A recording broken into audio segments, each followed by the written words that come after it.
You kept pushing on, but then you went too far. When your ship has sailed and all your dreams are lost, everything is wrong, you feel like it's your fault. Just remember, I will be there for you, baby. Remember, there's nothing out there to get you, don't forget it. When life throws lemons, just call me. Just call me. Just call me.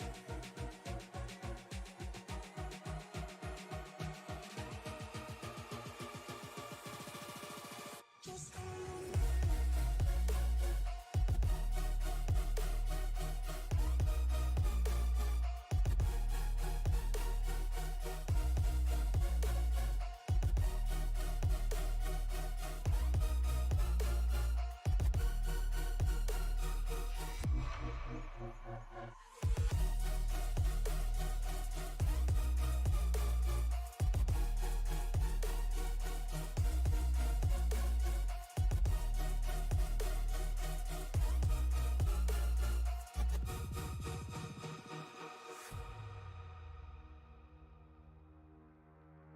You're stronger now than you ever been. You gotta leave now, it's time to catch the wind. You will climb up high and look through the clouds. And when you're feeling low, I know you'll bounce back. Oh, and just remember, I will be there for you, baby. Remember, there's nothing out there to get you, don't forget it. When life throws lemons, just call me. Just call me. Just call me.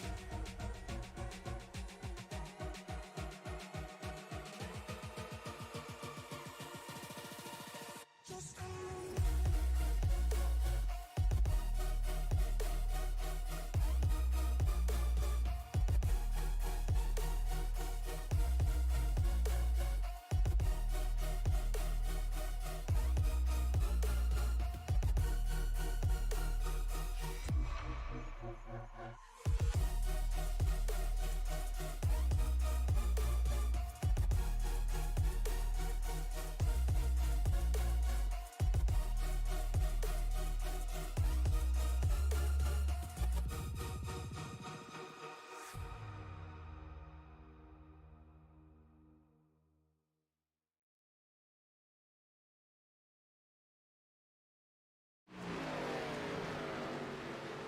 Welcome everybody to Sim Racing Media. Tonight we are in Iowa for the WSRL round number 8. Last week we did see Chris Sumard come through and win the race. Only led 13 laps, but was in the right spot at the right time. Christian Bishop actually led the most laps last week at Pocono. Relatively caution-free, only had 3 in the whole 64-lap stint. But that's enough about that. Let's talk to the man up here with me, Mac Nelson. Mac, how's it going, man? You know, Mike, it's going pretty good. And, you know, looking back on it, I thought the race last week at Pocono was, you know, a good race. You know, considering 2 weeks ago we had that, you know, terrible showing there at Chicagoland. Come in last week into Pocono Raceway, and you know the drivers had some early race jitters, picking up an early caution, but after that it was back to business as usual for the WSRL boys. They were absolutely cooking. It was great racing, great overtakes down into turn 1, and I'm just hoping for the same thing here this week. Yeah, definitely. And as I mentioned, Chris Sumard did win last week and was doing fairly well in the points. I believe he's the current points leader, but he's going to have to take, he said, about a month off to get his hip replaced. We saw Bob Beltrami kind of do the same thing last season and come back and run pretty well. So Chris Sumard, I wish you all the best, and hopefully heal up pretty quick and get back here on Tuesday night. Oh yeah, I mean it's just not the same environment. It's not the same atmosphere without that number 77 truck of Chris Samard here. You know, truck or Xfinity car, whatever he's in, do extremely well. So hopefully, there's 4 drop weeks in this season. So if he takes a month off, that's all 4 drop weeks. Maybe he can come back, attend every race, and it'll be like nothing ever happened. Yeah, he's got to be hoping for something to that effect, but his teammate at FBR, Dan Brazington, out on track, going to try and throw down a heater here. We'll see if he is able to do that. As the Weaver boys got out first on track. 24:08 for David Weaver. Christian Bishop at 24:09. Guys all jumped out pretty quickly. Tell me if you recognize the name at the top of the board, Martin Tuck, 23:86. I do not believe I recognize that name, and you know, I have these standings pulled up every single week here. Let me just go see if I can find Mr. Tuck. Negative. This is going to be his first race this season in the WSRO. Justin Michael jumps to the top of the board with a 23:79. Mike Fisher 23:82. Bob Beltrami not slowing down yet in a 23:88 for his best time. Brian Barnes a 23:97. See if we can. Andrew Schulte here.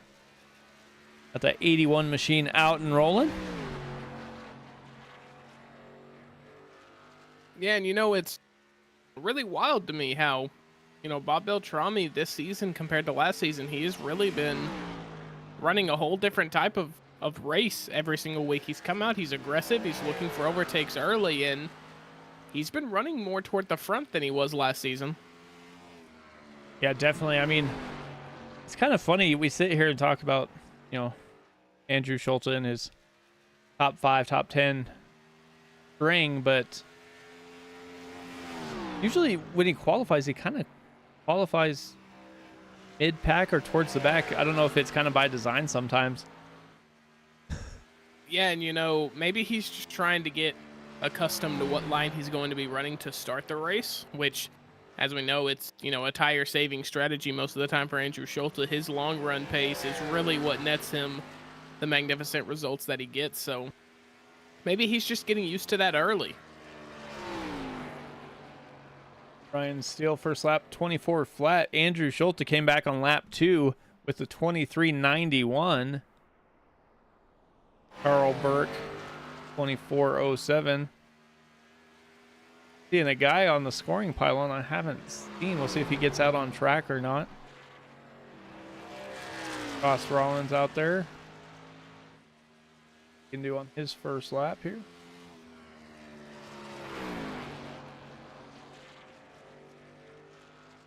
Yeah, and you touched on it earlier, and I just wanted to kind of clear things up. So the actual point standings right now, Andrew Schulte, although he has not won a race in the 7 weeks of this season so far, he is currently your points leader. He is 8 points ahead of Chris Samard, who was in second, and then behind him, 36 points, behind him 28 points is Michael Milfelt Jr. in third. And then 5 points back from that is Justin Michael, and then Christian Bishop will round out your top 5 in points.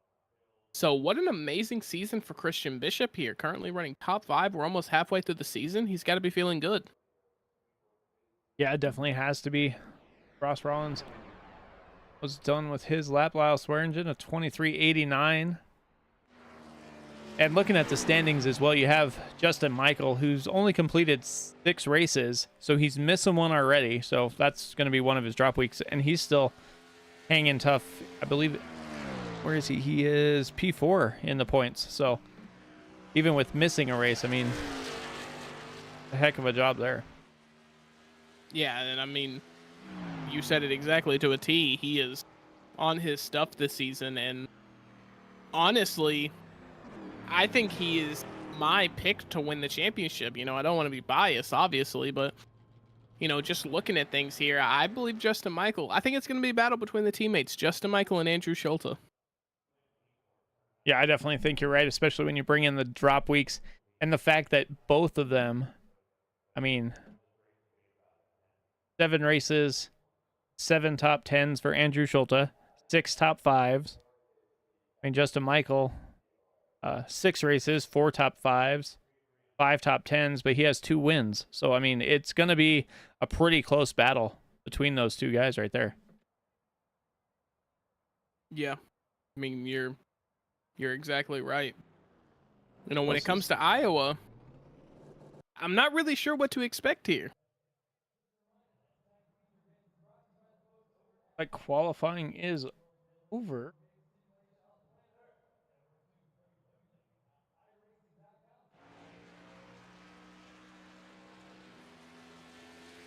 Looked like it was over because they redid the bottom of the grid here, but I think we still have about 12 drivers who have not taken a lap yet. Yeah, and honestly, at these short tracks, you expect more of that. You expect a large chunk of your grid, or not large, but a decently large chunk of your grid, to not post qualifying times because that mid-pack turmoil and chaos is, more frequent at these shorter tracks. But, for the likes of Justin Michael, Mike Fisher, Ryan Steele, Brian Barnes up there, they do not care. They are looking to get out in front and to just not look back. They don't want to climb because they want to stay at the top. Yeah, that's exactly right. On some of these races, and you always have the guys that, even that like super speedways that are trying to decide if they want to be out front or behind and try and avoid whatever calamity may come their way. Here at Iowa, I think up front is probably where you want to be, because then you can kind of run your own line and not worry about anybody else. Butch Davis there with the 23.96.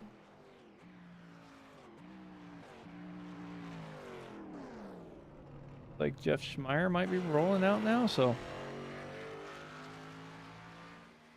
Butch Davis did get his 43 this week, though. So that is good. Like Mike Fisher, number 4. Like Jeff Schmeier just stopped. And the man I was talking about, who I hadn't seen in quite a long time, going to be rocking basically a solid white number 22, and that's Bentley Glazer. Bentley Glazer was the 4-time champ before last year. He didn't run too many races as he's into the outside wall there. He hasn't shown up too many nights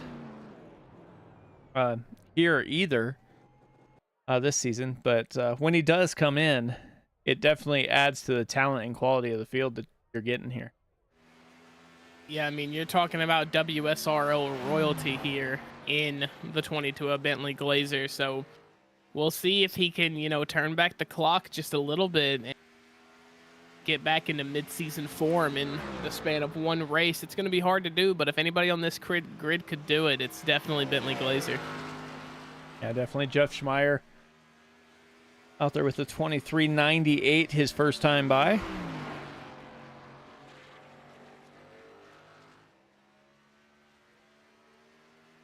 Getting a little loose coming out of 4. And he still only ran, what, 4 thousandths or 400ths slower? That's right on the screen. Only 400 slower, so he would have had a pretty good lap there. Unfortunately, couldn't keep it posed out of turn 4. These cars are known for it, especially around a track here like Iowa. Throttle control is going to be your best friend around these corners.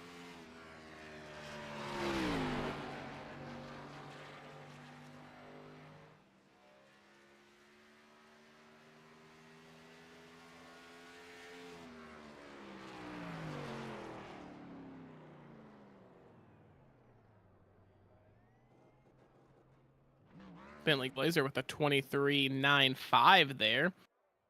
Give us P8. Not bad from him at all. I was lucky he was able to get that lap in as time was running out.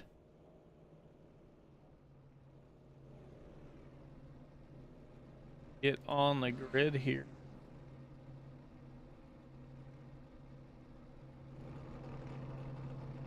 So Justin Michael.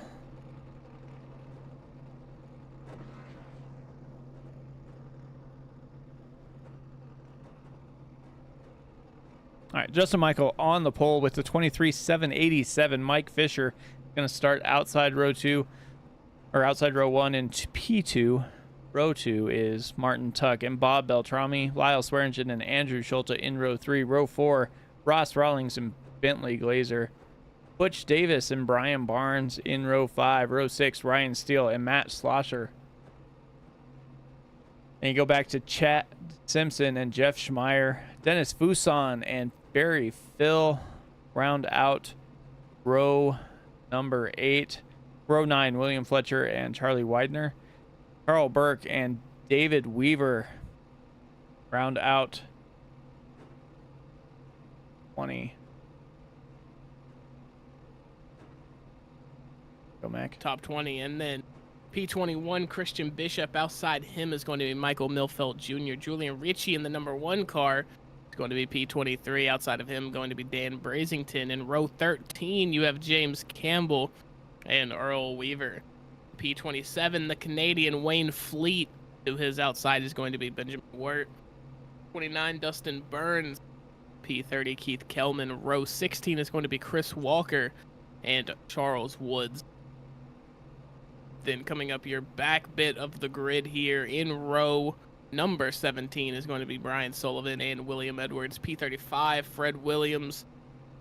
P36, Alan Bergen. See how many of those drivers in the back half there do get in their car and start the race. But from what I'm seeing on the track right now, it looks like we are going to be set with 30 drivers.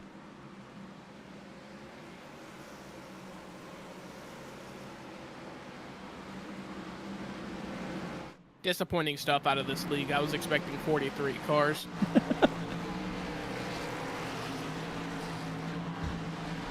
Lights are out on the pace car, and Mike Fisher is running the number 4 paint scheme, so same colors, just 1 digit short.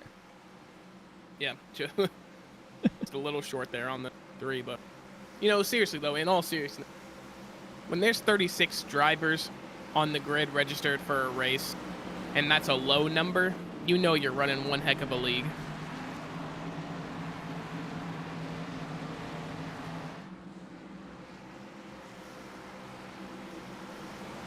Looks like Julian Ricci elected to start from the pits, so he's gonna take his time getting ready to go. It is a long race, so patience is probably gonna be the key to trying to find out where you're gonna be later in the race. It is 160 laps, 3 sets of tires.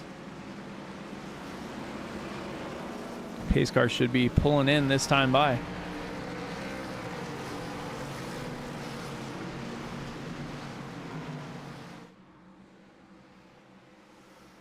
Pace car is in. Justin Michael has the field under his control, slides up next to Mike Fisher and is down and away, and we are underway here at Iowa Speedway in the Western States Racing League. Side by side for 3rd. Round number 8. We're coming up halfway through the season. For these drivers, if they want to kick it into championship mode, it's got to be soon.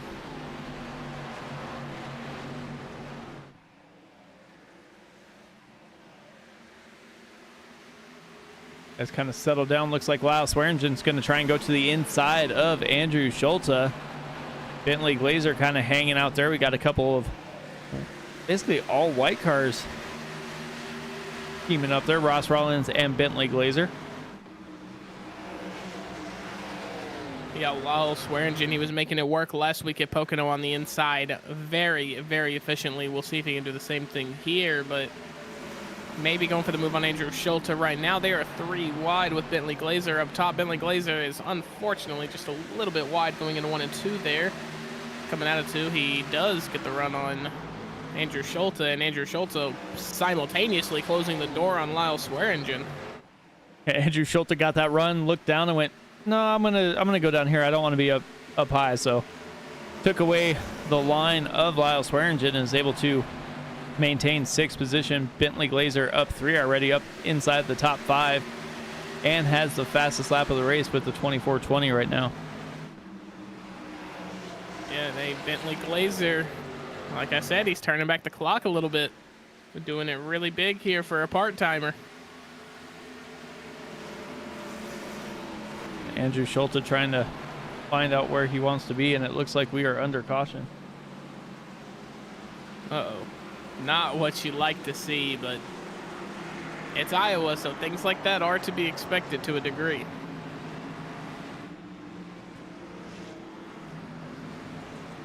See what happened here. It's Benjamin Wirt, but I don't know.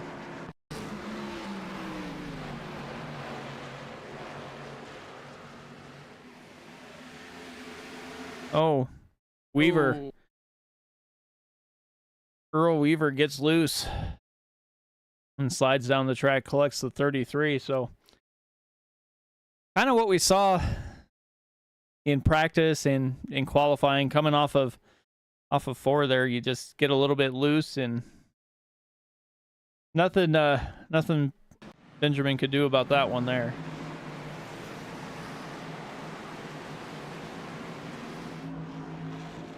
Yeah, you're right. Nothing you could do about it. That's just the unfortunate, realities of racing, especially here on the iRacing service, is that you're gonna find those times where those tires just slip, and there's nothing you can do to regain that grip, regain that traction. So stuff like that's gonna happen, and when you're barreling out of a corner looking to make your run down the straightaway, the last thing you're really thinking about doing is checking up. So, very unfortunate.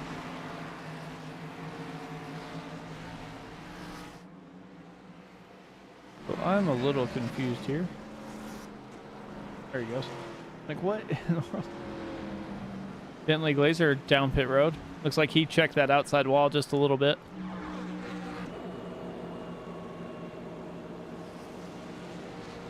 Yeah, getting that little bit of damage repaired.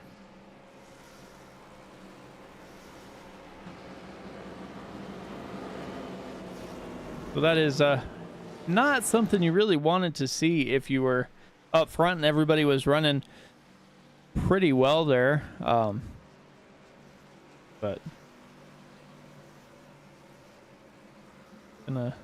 looks like 30 cars took the green flag. So 6 did not. That's still a pretty good night, especially for a track like Iowa. Sometimes you get guys that come in, try to run some practice laps and just aren't feeling it, and instead of basically putting everybody else in danger, they elect to not start the race, and that's what happens. Yeah, which is 100%, what you would prefer as a driver. You want everybody on track with you to be, obviously, we all want everybody to have fun, but for these drivers, they're racing for, a league, they're racing for bragging rights, a prize pool, This is serious stuff, and for these guys to not take the grid when they don't necessarily feel comfortable and they might feel like a weapon out there, then, that's very good on them. Very, very respectful, and I would much rather have 30 drivers that are all, super comfortable, can give us wheel-to-wheel, action, green to checkered, than have 40 or 41 cars and 10 or 11 of them are just everywhere out there. Yeah, exactly.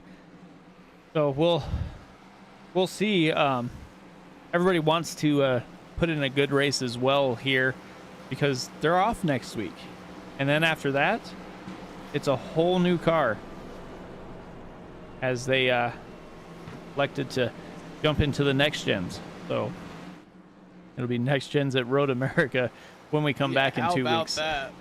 How about that? That's going to be something I'm looking forward to.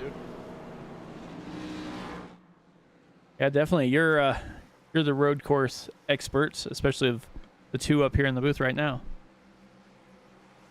Nah, man. Come on. I've seen you in those F1 cars, bro. Come on, man. They were almost 3 wide behind the leaders there. Everybody's trying to stack up and get ready to go.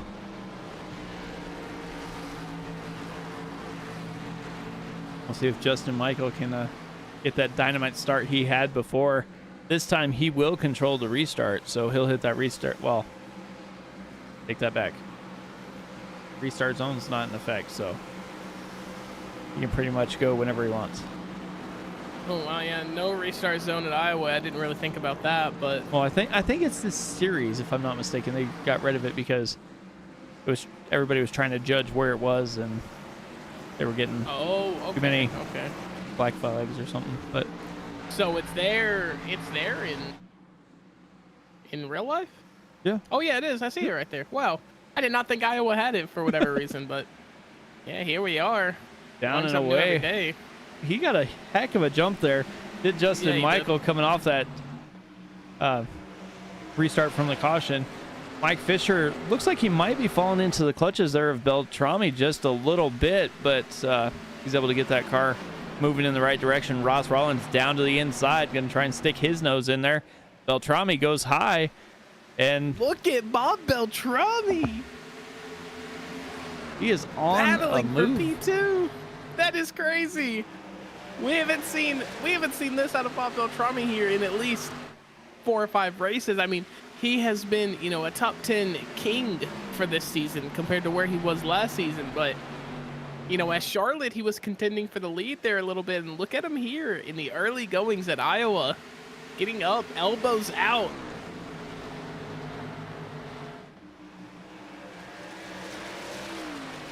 Yeah, definitely trying to get up front and lead some laps, get that Beltrami Salami 14 Ford up in the lead. Ross Rollins was able to make the pass on Mike Fisher as well.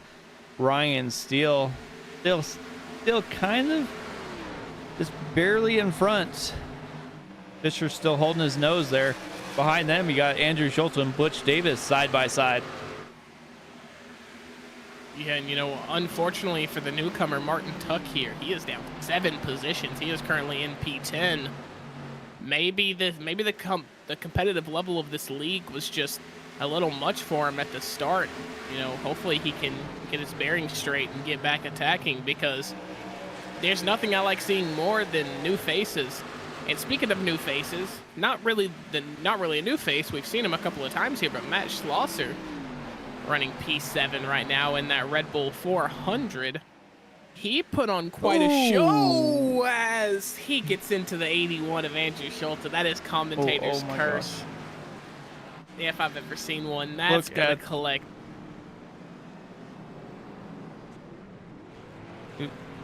Oh. Better ask Andrew how he's feeling. And if he's got Brian Pierce there, because holy crap. He went for a spin. Yeah, unfortunately, but this time it wasn't really the blowover that did it. It was just blatant contact. Very unfortunate for the 81 of Andrew Schulte there. Good view here.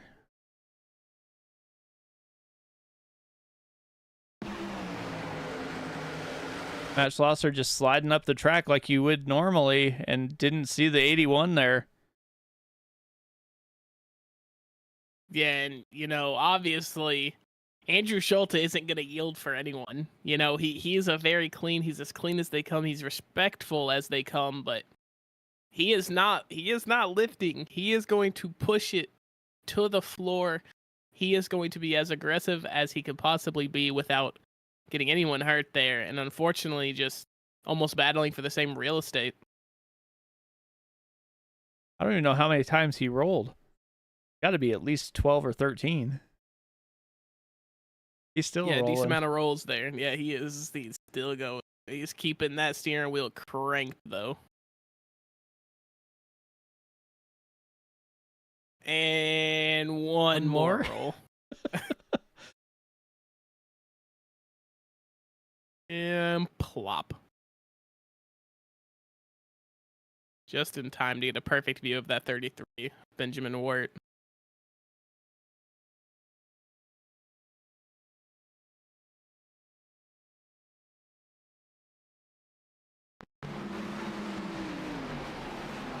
You can see just Foster just slides up just a little bit, not quite clear, gets into that outside wall, and Lyle Swearingen gets taken for a ride there as well. Everybody trying to avoid the spinning 81, and it looks like almost everybody does.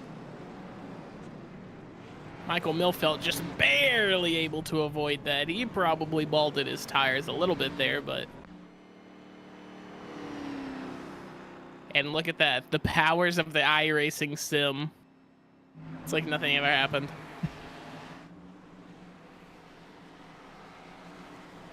It's definitely not when you want to take your faster pair 19 laps into a 160 lap race, but you got to do what you got to do. Yep, exactly. You got to do what you got to do.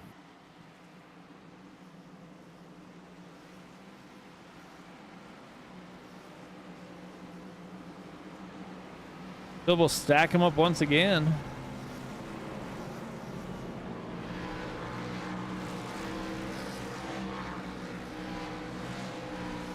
We have seen a lot of good green flag racing. Just need a little bit longer run to see, who has that long run speed or who's using up their tires a little bit. But these cautions just kind of slow it down just a little bit.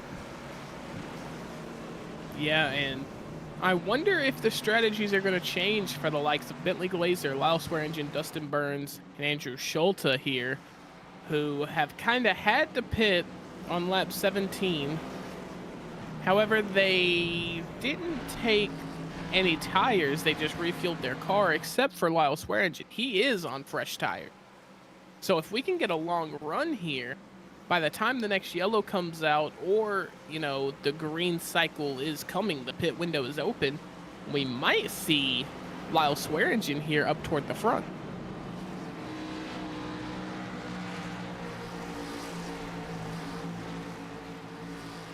Well, we've got, I've got to jump to this guy here. We'll do a little zoomed in action here. The Christian Bishop fan club is rated our YouTube channel here. William Edwards, Phoenix, and Avio Vroom Gaming. I mean, he's doing pretty well. He's up 7 spots, currently P14. Last week did an amazing job, so we'll see what happens here once we go back to green, as they're heading down the backstretch right now. Yeah, and, Christian Bishop, if he can get a good result here, he will be in pretty good form for the race in 2 weeks' time at Road America. We know he loves the road courses. He's one of the most dangerous on this grid when it comes to racing at the road courses. So, if you're buying stock in Christian Bishop, then you need to buy before the Road America race. Yeah, definitely he is going to be out in force. Justin Michael with a little bit of a stutter there as Ross Rollins had to check up. Bob Beltrami as well. So they are 2 wide per second between Rollins and Beltrami. Beltrami stays up high. See if you've had like 3 guys check that outside wall coming off of 2. Justin Michael slides way up the track. I don't know if that's where he wanted to be. Unfortunately, it just looks like these drivers cannot get it right currently. We know cold tires are the absolute worst enemy here at Iowa, but I didn't think it would be hitting these drivers this hard, but hey, what do I know? Definitely Christian Bishop down to the inside, going to try and make a little ground here with Carl Burke and William Fletcher. Got 2 of the 2 teammates, I'm going to say, because they're driving almost identical paint schemes. Carl Burke and William Fletcher there. Yeah, unfortunately not rocking the same manufacturer, so that kind of defeats the point of having a team, but, hey, this is the WSRL universe. Things can change as the 42 of Chad Simpson gets into the wall just a little bit, but it's only going to knock his lap speed down by just a little bit. He is good to go on to the next corner. Carl Burke trying to make the pass there on Chad Simpson. Ooh. Chad Simpson's hanging out, still there. Christian Bishop as well is going to try that high line, get by Carl Burke. Side by side they go through one. Had too much speed there. Overdrove the corner just a little bit, and Christian Bishop currently looking for a place to go here. He is making the run onto the back of the 42 of Chad Simpson, but the 52 of Carl Burke almost using it as a little bit of a pick. But once again, Carl Burke going to overdrive. Christian Bishop gets the overtake on him and says, why not? We're going to go for it on Chad Simpson here. Coming down into the corner, I believe this is 1 and 2. They're about to go down the backstretch right now. Christian Bishop, unfortunately, gets a little loose, and that's the end of his run. Yeah, you've got to time your run there. And the other thing, I definitely don't want to be in the high line with drivers going down low, because we've seen it happen a couple of times now as everybody kind of slides up in front. If they're not quite clear, you wind up like Andrew Schulte into the wall. So definitely have to be careful what you're looking at there, as like Jeff Schmeier was into the wall a little bit as he fell back a couple of spots. Bob Beltrami's still up here in second place as he overdrove the corner just a little bit, but still running pretty well up here. Yeah, running pretty well indeed. And when it comes to Ross Rawlings, I don't think I've seen him overdrive a corner yet. So as these laps start to carry on and these drivers get a little bit more wear and degradation in their tires, it's going to be Ross Rawlings who reaps the benefits. Yeah, that's definitely, like we were saying, you got to kind of have patience and just wait, as it looks like Justin Michael almost overdrove that corner as well. Kind of stay with him and see how he's trying to get around the track. He's good here, stays down. Through 1 and 2 down the backstretch, gets out to that outside wall. He drives this corner. Yeah, he does. He just drives the corner different. He stays up high and doesn't try and get down to that yellow line like he does here in 1 and 2. Yeah, and Iowa, it's a tricky circuit. You would think with how the track is configured that would almost be symmetrical, and you're supposed to take turn 1 and turn 2 the same way you take turn 3 and 4. And that might be the case for some drivers, and driving styles are different. If it works for you, it works for you. But I think we're watching the optimal line here, and that's Justin Michael running in that almost third groove up there into 3 and 4. Yeah, definitely.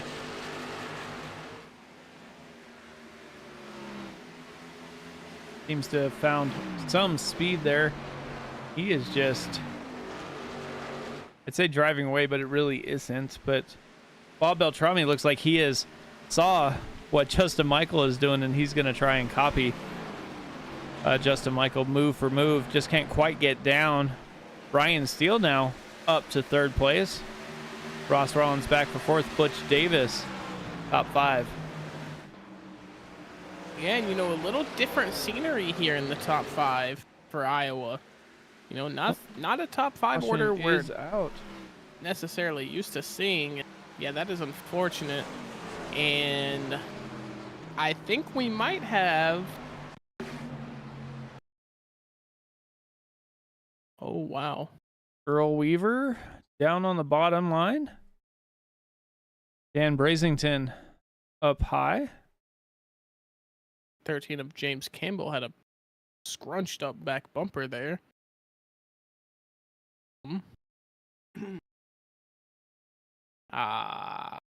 Oh, there you go.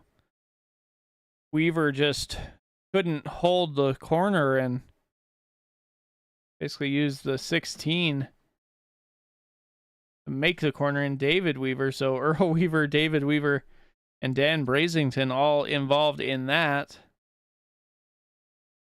Just not where you want to be there.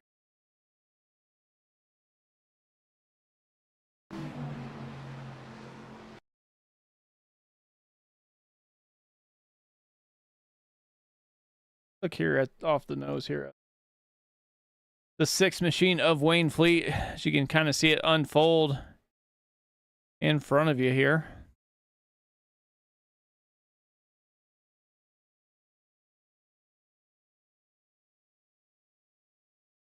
Slides up the corner and nothing you can do if you're Dan Brazington there. Just get spun around. Yeah, that is really unfortunate.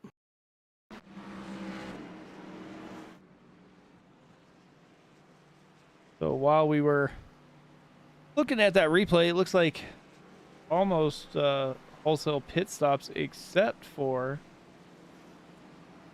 Butch Davis, Chad Simpson, and Christian Bishop. They all stayed out. Yeah, and unfortunately, I don't think that is the proper move, but we'll see. I'm wrong about pit strategies almost every single time I try to talk about one, so who knows? They're probably going to be the podium for tonight.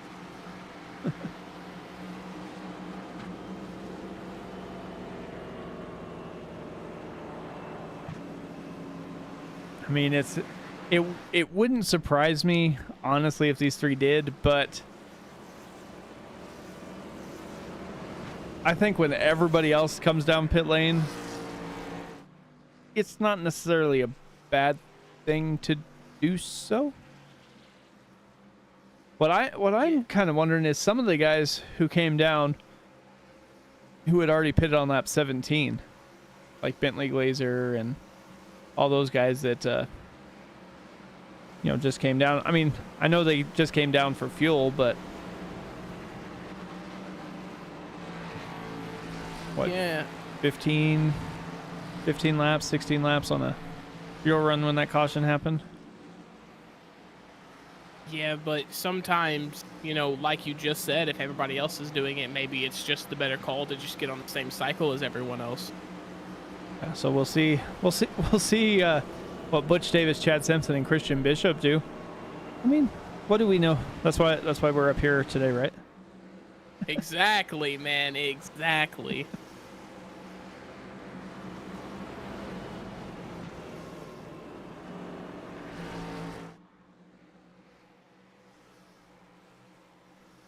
And yeah, they are just electing to straight up not pit. They are just not doing it. So, interesting stuff here. Yeah, it's going to be interesting. Justin Michael's going to be in that high line in row 2. We'll see how fast he can get by Chad Simpson and Butch Davis. I mean, it's going to be... He's basically set up to run his line through 3 and 4. So as long as he can hold on here in 1 and 2, 3 and 4 is probably going to be where he makes a huge run here. You get the drivers all stacked up too. Yeah, this should be pretty textbook, pretty elementary for Justin Michael. Like you said, these drivers are going to these top 3 are going to have to take the low line into both of these corners if they would like to have any chance of keeping up on this opening lap. And Justin Michael with these fresh tires should be able to just make it work around the outside. But we will see as Butch Davis is going to go down into turn 1. And yep, he is doing great so far. Justin Michael prepping the move on Chad Simpson. Oh, and he's going to take it low. Yeah, new tires, fresh grip. Going to try and hold that low line and not slide up the track. And he's side by side with Chad Simpson, and we're under yellow once again. Oh no.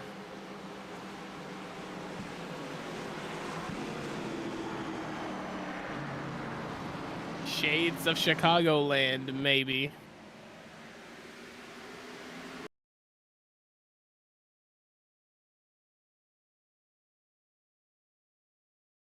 Well, let's see.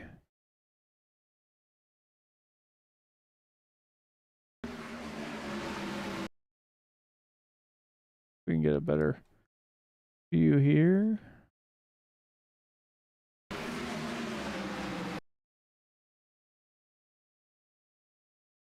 So Bentley Glazer is the white car in front of the 400, just below William Fletcher there.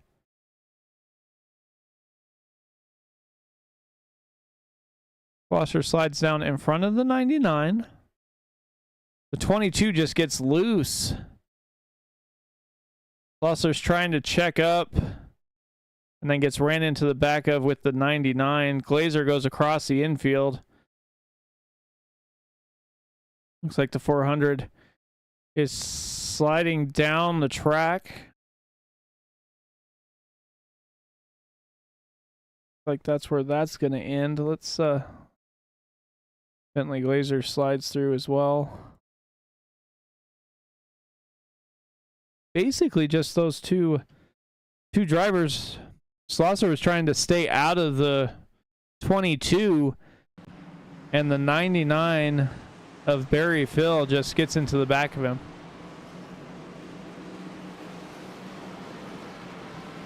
Yeah, so unlucky for Matt Schlosser here.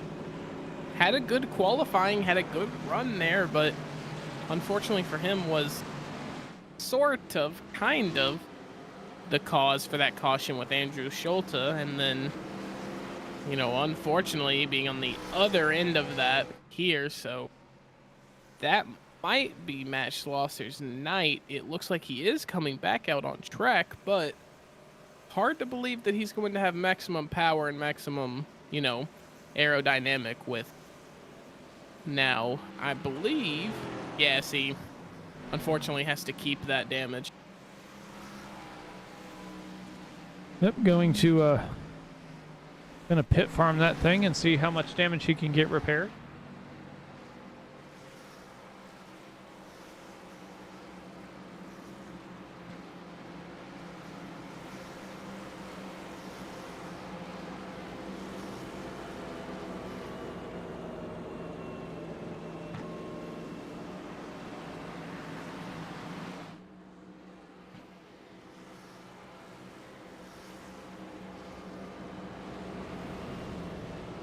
So while they're doing this, let's we'll go ahead and step aside, and you won't miss anything, but we'll take a break and we'll see what happens when we come back.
All right, welcome back, everybody. Working on lap 48 of 160. Justin Michael just retook the lead after that restart. And we'll see how long he can stretch this lead for. But it's kind of amazing that Butch Davis, Chad Simpson, and Christian Bishop are all still hanging up here inside the top 5 after not pitting on either one of those cautions there. Yeah, you know, it is an amazing sight, and to see these guys up here, you know, doing their thing on such old tires, it probably makes the rest of the grid extremely nervous to face these guys on the same tire cycle, or even when they have fresher tires, because, you know, if we can stay green, then obviously these pit strategies are going to intersect each other, and, you know, we might see these three making some damage. Ryan Steele dives it down in deep. See if he can make it stick, and it looks like he does. I mean, might get a little shake there, but is battling now for P3 with Chad Simpson. Yeah, Butch Davis just a couple, you know, maybe even one car length up the road here, and Ryan Steele might be looking at a double overtake here. Butch Davis overdrove the corner. They're gonna fight for the same real estate a little bit, but these drivers luckily safe and sound here up front. Yeah, they're still able to hang on after Christian Bishop got passed by a couple guys. He is faded back pretty quickly. He's still inside the top 10 for the moment as Brian Barnes goes up high there. Brian Barnes sitting here in the top 10. You know, everybody knows that we can see it out of Brian Barnes. You know, he puts in these flashes of great driving and will even be up in, you know, top 5, top 6, top 7, but, you know, not something you see every single race all the time, so hopefully this can happen more for him. Carl Burke was all over the number 4 of Mike Fisher through that corner. Luckily, they both were able to get off each other and we stay green, but Well, Beltrami looked like he got into the back of Chad Simpson there.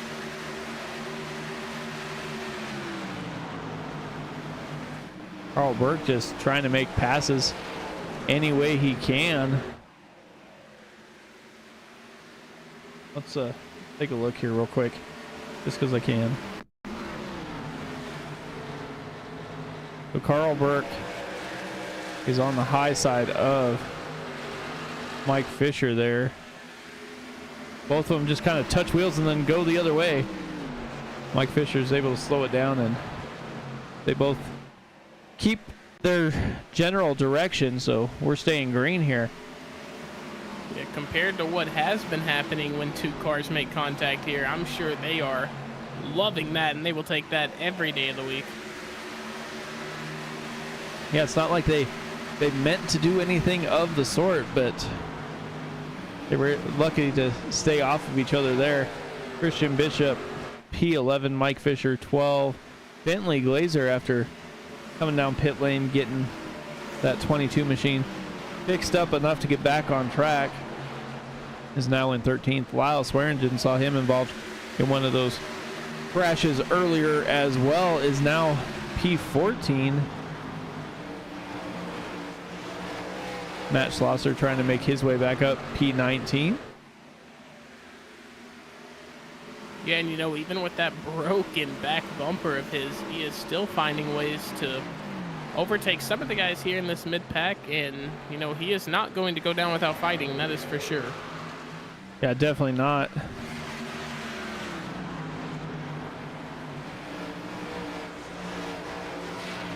Well, on the good news front, we have all 30 drivers out on track still.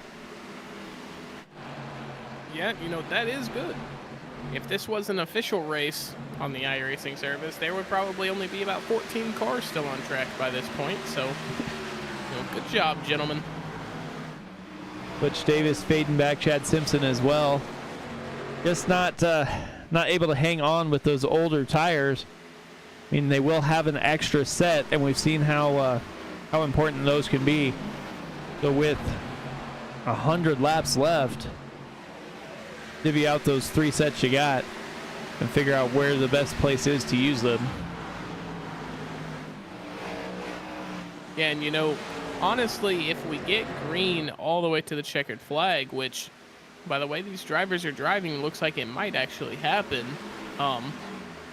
you're more than likely only going to be using 2 of those extra sets.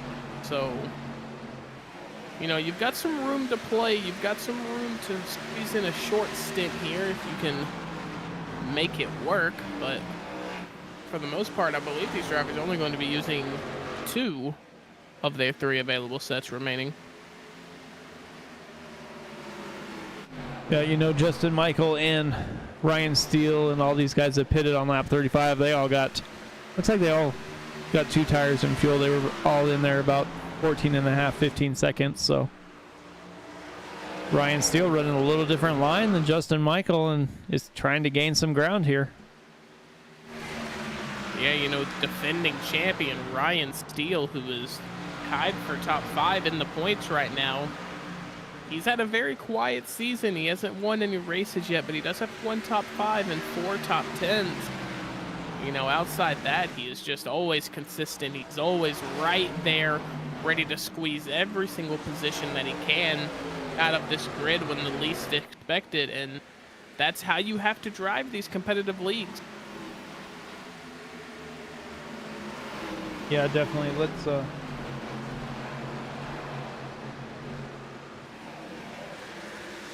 heard something here. Let's take a look here.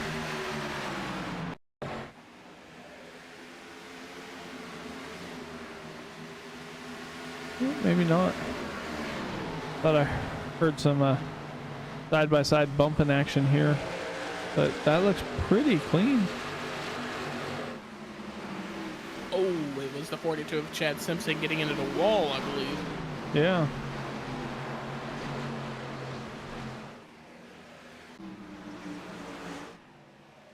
Justin Michael basically driving away these front 4 drivers. Don't really have much pressure. You go back here and you got Butch Davis, Martin Tuck, Brian Barnes, Bob Beltrami all kind of battling. Butch Davis is hanging on inside the top 5 without pitting. Yeah, good for him. And honestly, if somebody wanted to crash right now, I bet Butch Davis is saying it needs to be right now, because he is feeling the pressure from the entire grid behind him. He needs to get on a new set of tires, and the only way he can do that and not be at an extreme disadvantage is if the caution flag does come out. But he is going to defend his heart out. Yeah, I think pretty much no matter what, Butch Davis is probably going to come down. I mean, unless the caution comes out. I mean, if it stays green, I bet he probably tries to come down lap 80 or so, but we'll see how these tires hold up. Beltrami and Barnes side by side, battling back here for 6th and 7th. Beltrami is on the current cycle right now. Matt Schlosser is currently the only guy who really has a tire advantage, although he does have some rear aerodynamic damage done to his back bumper, so that is going to hinder him. But besides that, we're all looking at pretty much the same strategies. There's some tight racing, 3, almost 4 wide there. Christian Bishop on the high side with Lyle Swearingen, Carl Burke, and Charlie Widener. Yeah, Charlie Widener, your winner a couple of weeks ago. I cannot remember exactly. I believe it was a super speedway, actually, if I'm not mistaken. Chat might have to fact check me on that one, but he is a race winner. Won at Talladega. Yeah, here we go, Talladega. And, unfortunately for him, that is his only top 5 or top 10 in this league so far. So, although he is a winner, he still has to put in the work and find that pace to get up there into that next, step or echelon of drivers here.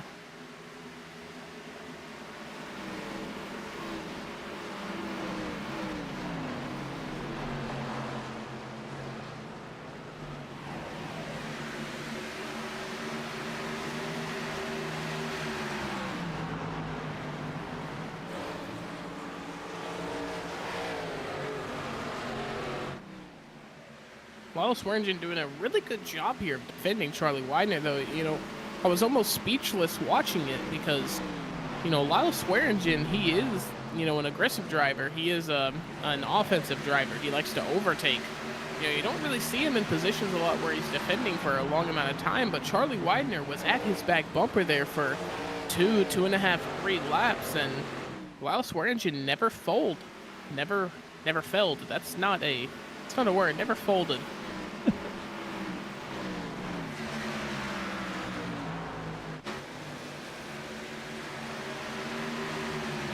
Butch Davis is going to have Brian Barnes all over his back bumper momentarily. 75 laps into this 160 lap affair at Iowa Speedway. Bentley Glazer down pit lane once again. Yeah, unfortunately, just cannot get it right tonight is Bentley Glazer. And, for a track to come back at, Iowa Speedway has got to be one of the more difficult, maybe even up there with the most difficult tracks that you would have to break out of a slump or break out of a little miniature retirement with. And, yeah, unfortunately, Bentley Glazer, he showed flashes of greatness. We know it's in him, but if he can come back, maybe at Road America, maybe the week after at what I believe is Phoenix. Yeah. Then, maybe he can find some more luck there.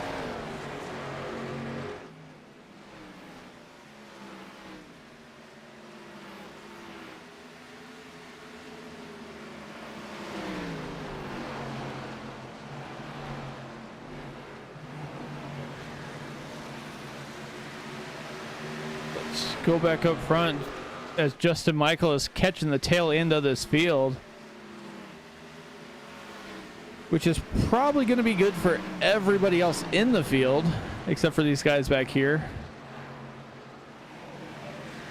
David Weaver just pulls down, gets out of the way. Keith Kellman next, Jillian Ricci just in front of him,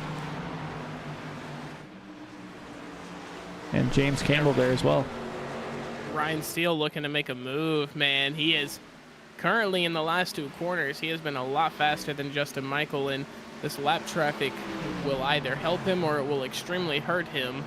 But he is staying painted to that back bumper of Justin Michael.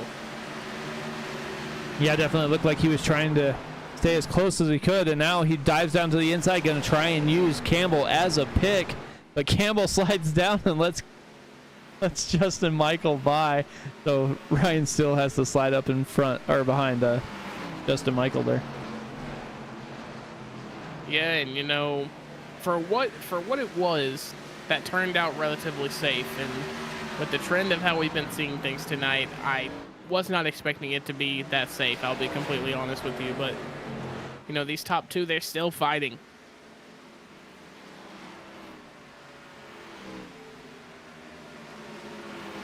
Yeah, they're not giving each other an inch here. Ryan Steele wants to go out and win a race here, and we're under caution once again.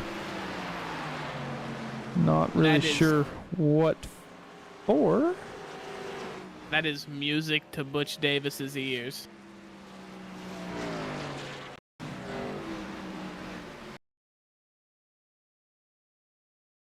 We got Barry Phil.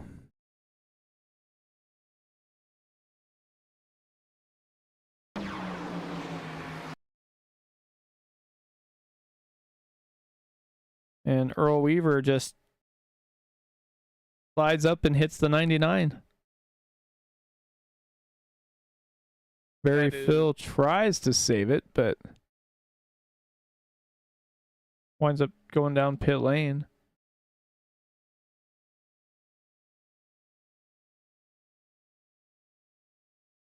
Does a pretty good job for, the card he was dealt, to be honest. Well done by Barry Phil.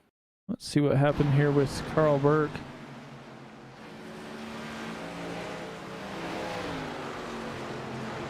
Oh! Boom! Well, there went his night. Really unfortunate, and Butch Davis is back on the same pit cycle as the rest of the grid. 83 laps without pitting, and he stayed within the top 5. I really don't care what happens for the rest of the night. I think that is my MVP of the race tonight. To be able to do that against a grid this talented, drivers this just aware and able to overtake and just skilled, technically gifted, and, you know, Butch Davis just got it done. Got it done when he needed to get it done. He stays in the top 5 out of the pit cycle, and you know, he thought the car was an absolute boat to drive by lap 83, I'd imagine. So I think he is going to be feeling extremely confident here on the new tires. Yeah, that's going to be definitely be a change of pace for him. You can hear. Yeah, it looks like Carl Burke called it a night. Bentley Glazer looks like he also called it a night. And Brazington stayed out. It's going to try and get that wave around in front there of Justin Michael.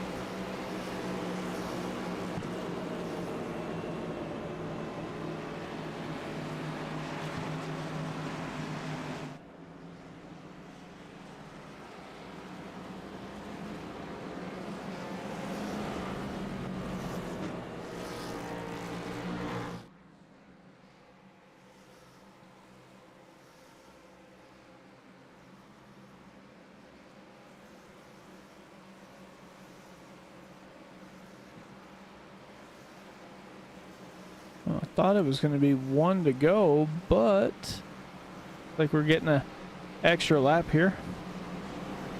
And Martin Tuck, who is currently sitting in P23, 22 now, did not pit. He elected to just stay out. So I am very confused on the call there. His last pit was on lap 35.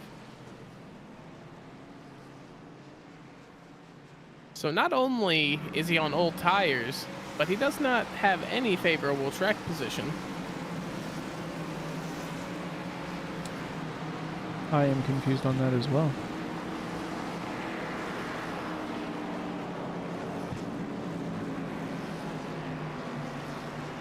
Now, I know I'm wrong about my pit cycles most of the time, but I think it is pretty safe to say that that is not the correct strategy.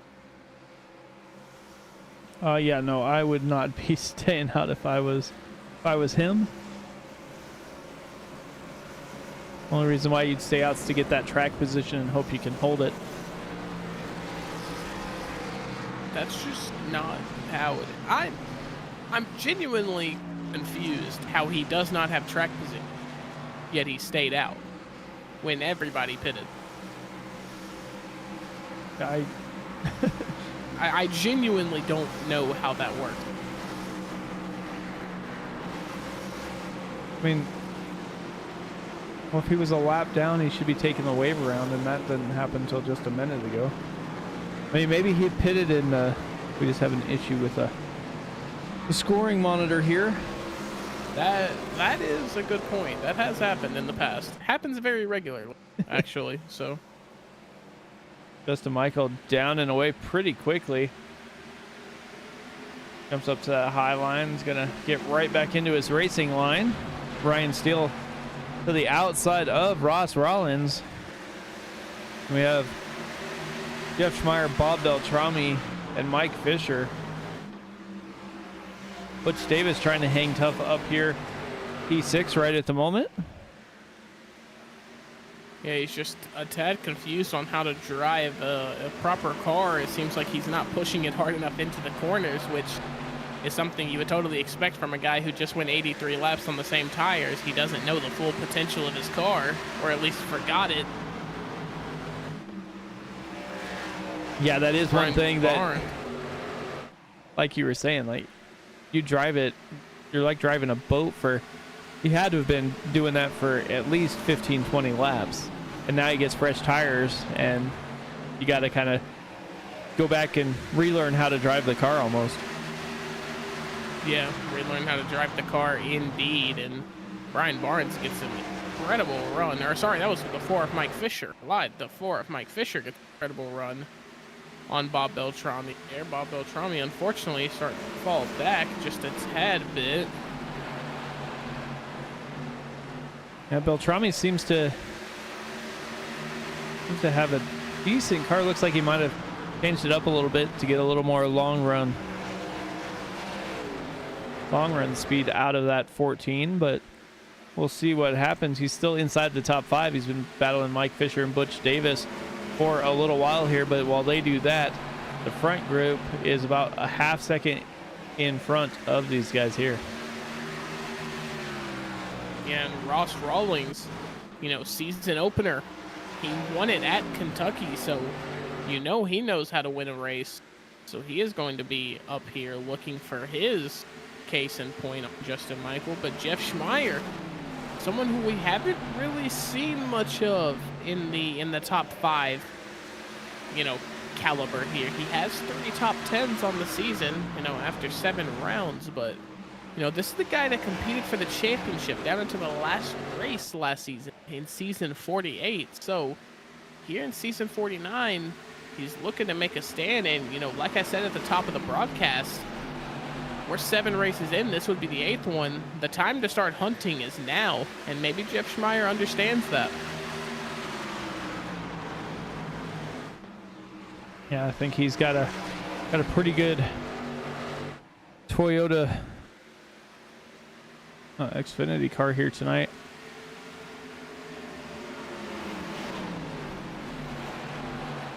Driving the good old Supra. And speaking of manufacturers, a lot more Fords out here than we are used to seeing.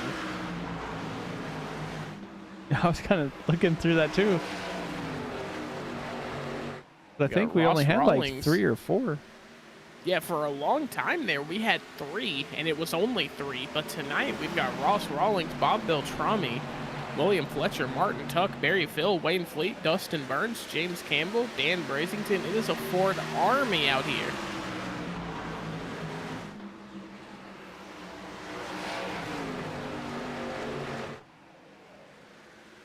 Yeah, and everybody's kind of... all the manufacturers are represented inside the top 4, so heck of a run by everybody here. Andrew Schulte, just look at him after having the roll around the front stretch there. He is currently up to P11 right now, looking for more, going to the inside here of Chad Simpson, probably within the next couple laps. Yeah, but he's got a pretty hefty contender behind him in Lyle Swearingen, so he's going to have to work double duty here and defend from Lyle Swearingen while also trying to get closer to the 42 Toyota of Chad Simpson. But if there's anybody that can do it, it's Andrew Schulte, and you know, he has got to be locked in now after that mishap at the beginning. Yeah, it looks like he just doesn't quite have the speed he had when he was towards the front, and now he's starting to fall back. Looks like Swearingen gets by, Widener. See if Slasher gets by as well. That 400 machine there. Yeah, Matt Schlosser, who, you know, we've talked about it multiple times, has that back bumper damage. Andrew Schulte getting a little loose there, not even on the highest groove on the track. So yeah, unfortunately, just not looking like a great day for Andrew Schulte right now, but there is plenty of time to fix that. Yeah, just make a couple adjustments in pit and call it a day and try and get back to the front. But up front, it's been all Justin Michael.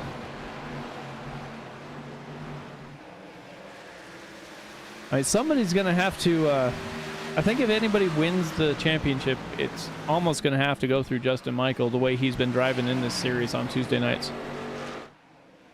Yeah, I mean, this season he has chip on his shoulder, and he is looking to get that off. He is, you know, looking to be pretty dominant so far. I mean, you know, you said it. He has 2 wins, 4 top 5s, 5 top 10. And with the way that he is going right now, it is just him always in front. And, you know, you love to see it, really.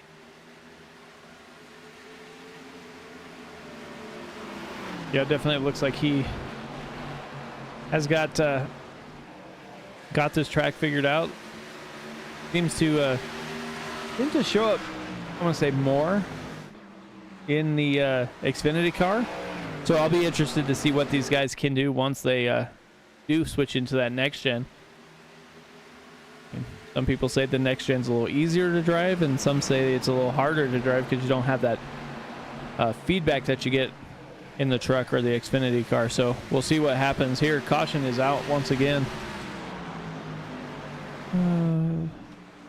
Well, unfortunately, the next gen cars, like you said, they don't have the greatest feeling in the world, and it was something that I hope the dev team there at the iRacing service touches on. But as for the crash here, the number 1 of Julia Ritchie, who just unfortunately has not had a very lucky season here in the WSRL, to be upfront and blunt about it, but he is unfortunately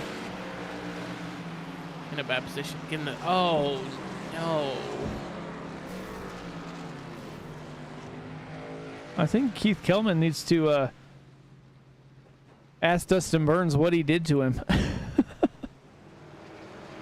Yeah, that was not ideal in the slightest from the 04 of Dustin Burns there.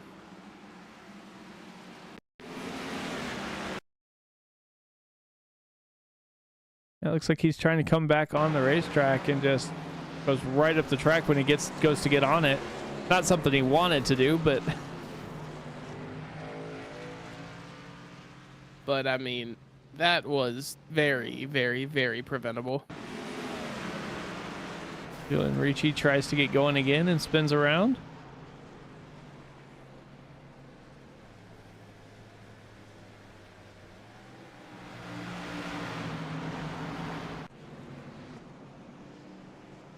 So 55 laps.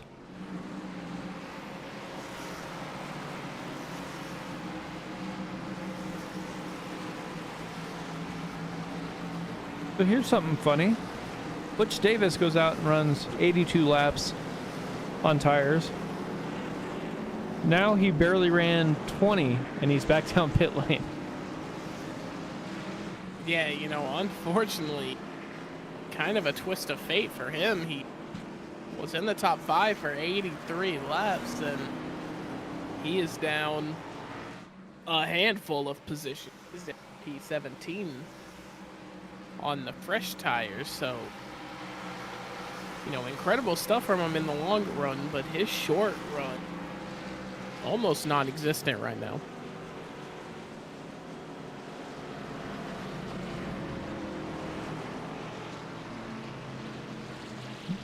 Martin Tuck came down.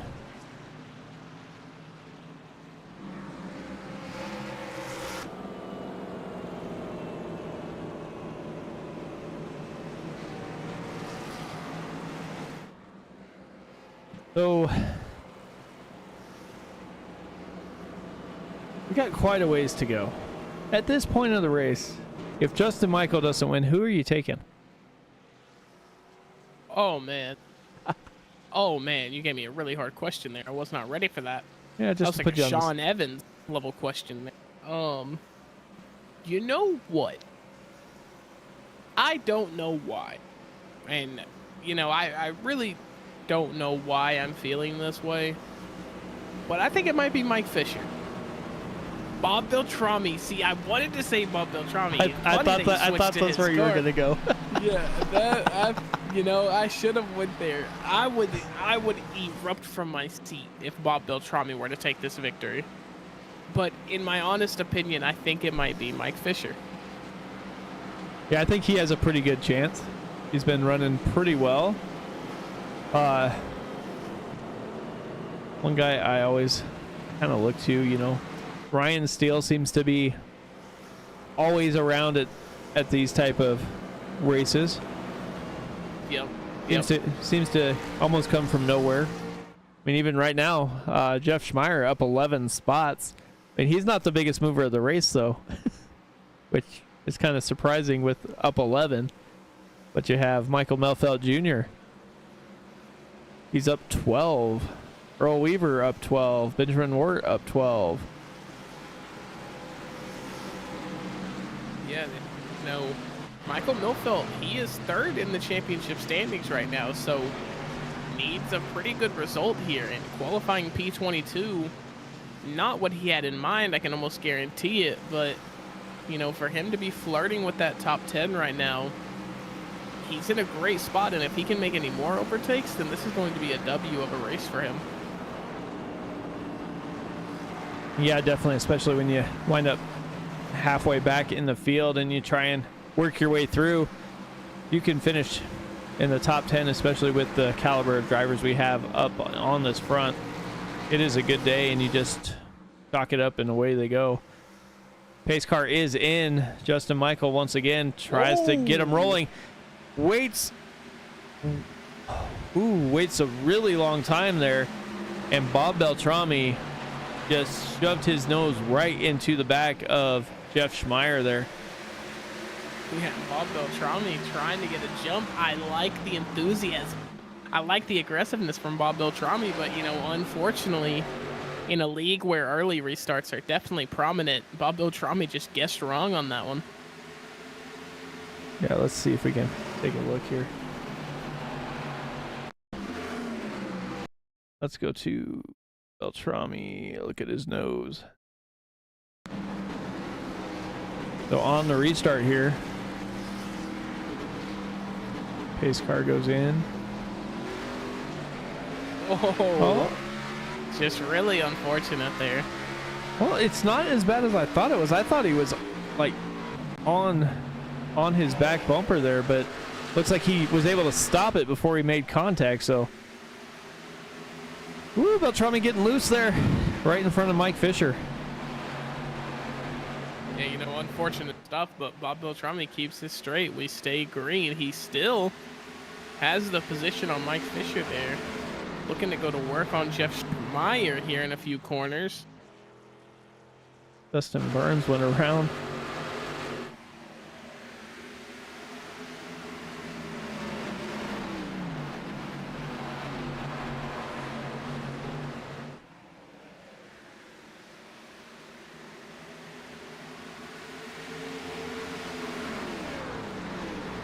Butch Davis took those tires at lap 104, and now he is putting them to work. He is up to P7 right now, looking to the inside of Mike Fisher. Maybe he's the guy that can wrestle away the win here, since he's the only 43 on track this week. Yeah, you know, 43 supremacy going to activate his petty, maybe, but looking to go to work on Bob Beltrami, and he is just weaving through traffic here. It looks like a BMW driver on I-40 heading westbound, but Butch Davis is going to... Wow, he is flying around these corners. What an overtake on Beltrami, and now he's looking for the inside of Ross Rawlings. He is going to make that happen, lickety split, and he is going to look for a triple overtake on Jeff Schmeier. Okay, so pit stop 104. He put jet fuel in, and he is just off to the races. He has found the line that works, and he is putting those tires to work. Already up to P3 after restarting just inside the top 10. And now he is going to try and get to the rear bumper of Ryan Steele and make this pass once again, and see if he has anything for Justin Michael. Wow, you know, what a run this guy is having. Butch Davis, I just downplayed him for his ability to not make up positions when he was on, you know, the same cycle of tire as everyone else, but he must have heard that and took it personally, because he is flying. And he is passing these guys that are on the older tires almost like they're standing still. Ryan Steele is the only one that put up a little bit of a fight, but he went 2 and 3 at a time, and that is Brian Barnes through the infield.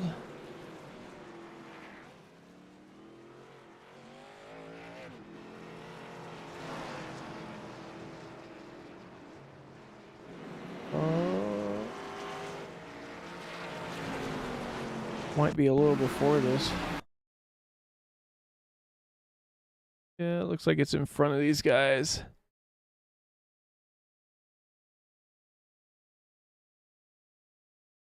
Christian Bishop is in there.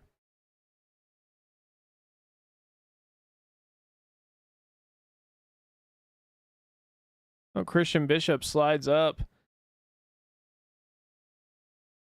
Oh, Beltrami gets a little bit of it. Brian Barnes. Mike Fisher gets through, though. Widener, Melfeld Jr. Yeah, so Christian Bishop coming out of 4 just slides up the track just a little bit like we've seen happen all night. And that is what's going to bring out that caution. That is not something you necessarily want to see, and there are a lot of drivers coming in now, Butch Davis included. He is just a fiend for those new tires now. I think everybody saw what Butch Davis was doing, and they're not going to take any chances. They're going to try and get tires every chance they get. But this is almost everybody's 3rd pit stop. So we'll see who just takes tires and who takes fuel. Looks like it's fuel only, probably for Butch Davis and Chad Simpson. Andrew Schulte as well. Justin Michael, like he took tires and fuel. And that was Andrew Schulte's 6th pit stop of the race. I was just looking at that. I'm like, holy crap. His pit crew is working double time tonight, and they will be paid handsomely, I'm sure.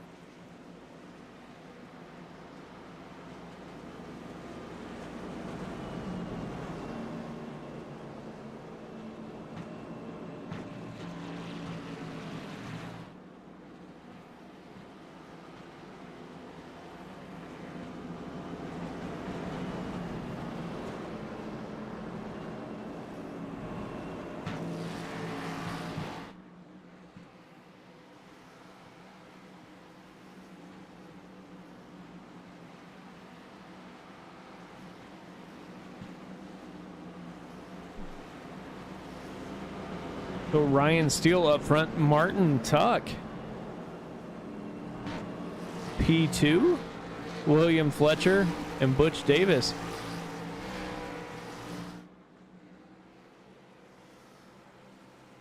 Yeah, Butch Davis is in a really good spot here, Mike. I'm really excited to see what he can do.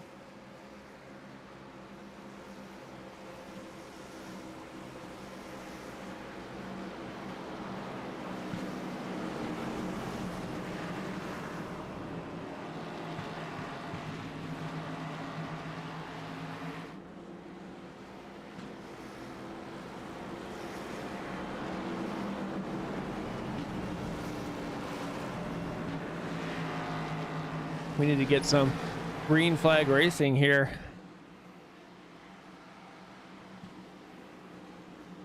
Working 122. It'll be about 124 when we go back green, probably here.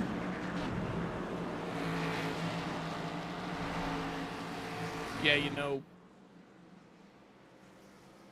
30-ish so laps left, and these guys, I'm pretty sure, are going to be pushing. Yep, 30 or so laps left and 30 or so minutes left.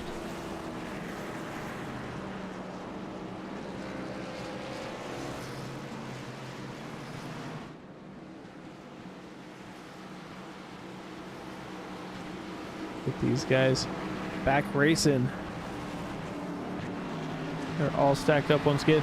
Ryan Steele last pitted on lap 82. Martin Tuck and William Fletcher both on lap 104. Everybody else in the field 119 when the caution came out. So we'll see how long Ryan Steele is able to stay up here. He has been a master of saving tires, but we'll see what happens with, 30 or so laps left. Pace car is in. Ryan still has the button. And he is down and away.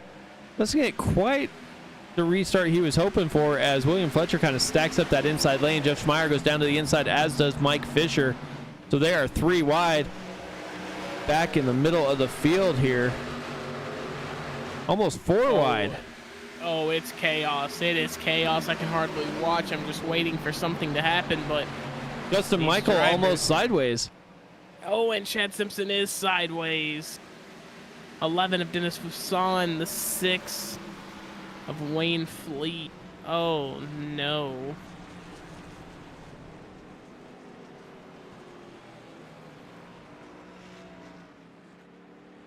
Looks like Mike Fisher was in there.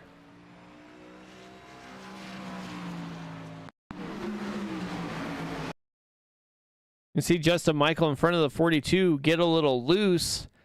The 42 slides down and taps Mike Fisher. Mike Fisher just barely touches him. Andrew Schulte caves in the 42's bumper, goes door to door with Beltrami there. Like the 95, Charles Wagner gets through. The 11, Dennis Fuson takes it. The 6 of Wayne Fleet. The 33 of Benjamin Wart. Barry Phil, both the Weavers seem to be decently okay.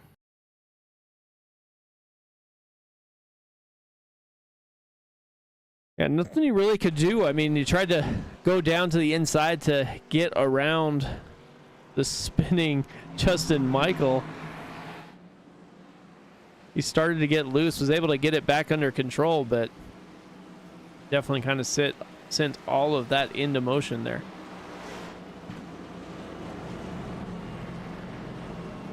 Yeah, unfortunate stuff. And for Ryan Steele, he was creating a decent lead over everybody behind him there. So he has got to be feeling a bit anxious about what just transpired. Will he be able to do it again?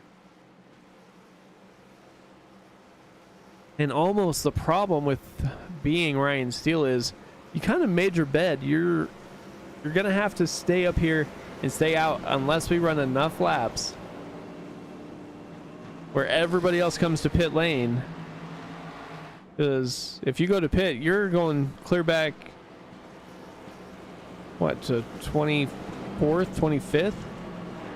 And you definitely don't want to do that here. Yeah, you're exactly right. And, like you said, he is committed. He has asked for the Father's blessing. He has bought the ring. He bent the knee. He is committed to this situation right now, whether he likes it or not. And basically got to ride this out and hope the stars can align for him.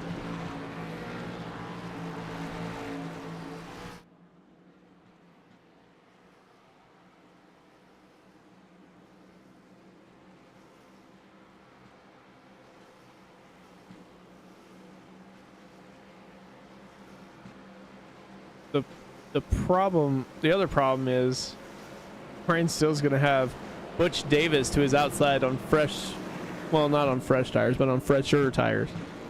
He only spent 9 seconds in his pit box, so that was a fuel-only stop. So he has another set of tires somewhere. Yeah, and I mean, Butch Davis, the way he drove earlier, he has been all over the pace board. He has been one of the slowest cars on track. He has been one of the fastest cars on track. He's been, in the middle, not really doing anything. And,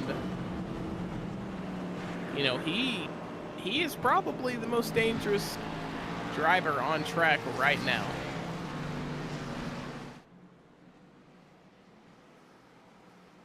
Yeah, you got to be thinking that Justin Michael's going to have a little bit more patience this time than he did last time.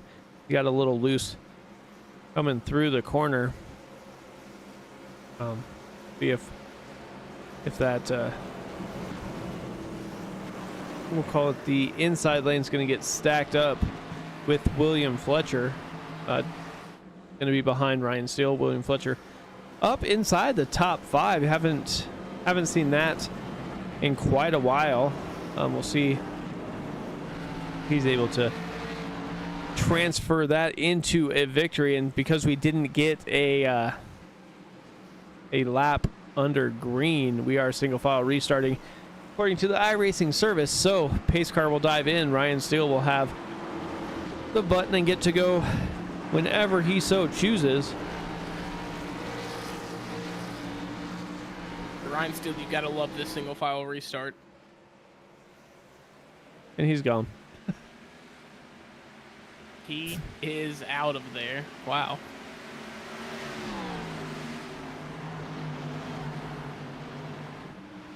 Jeff Schmeier pulled down pretty quick as well, as did Justin Michael.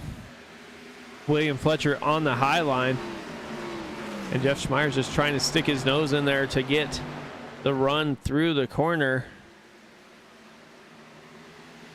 Slides up in front of Justin Michael. Justin Michael's going to go down to the inside. And we're under caution once again. Oh, no. I was thinking the same thing. Two.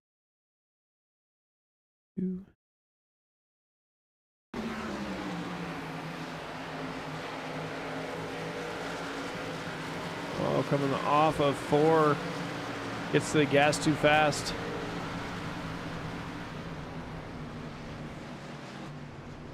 You know, and I'm curious as to why that was a caution, because yeah, he spun, but he got off the track and was pretty safe about it relatively quickly.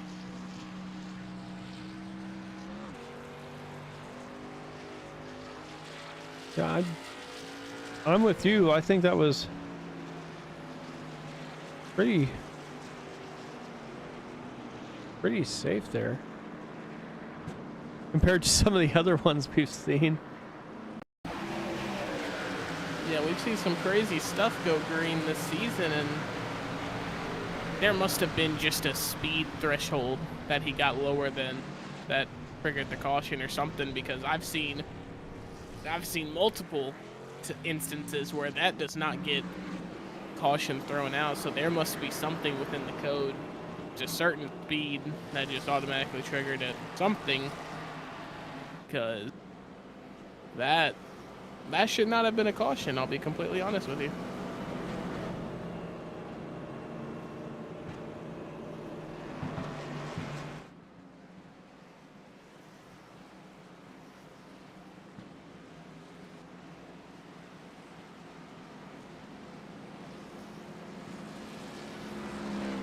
So we'll be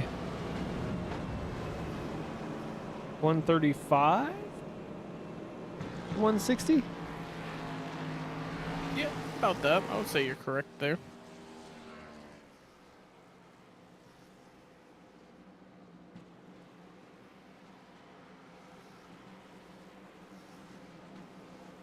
Yeah, they're going to stay on. Well, they're going through their caution here. We're going to step aside for a final break. Go side by side. You won't miss anything, and we'll be back bringing you the conclusion here of the Western States Racing League from Iowa.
And we are back underway here in the Western States Racing League.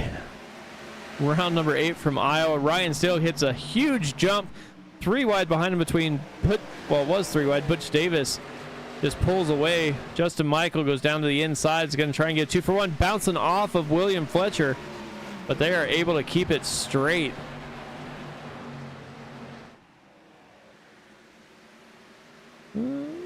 Justin Michael again slides up in front of Andrew Schulte. Almost gets spun around there as well.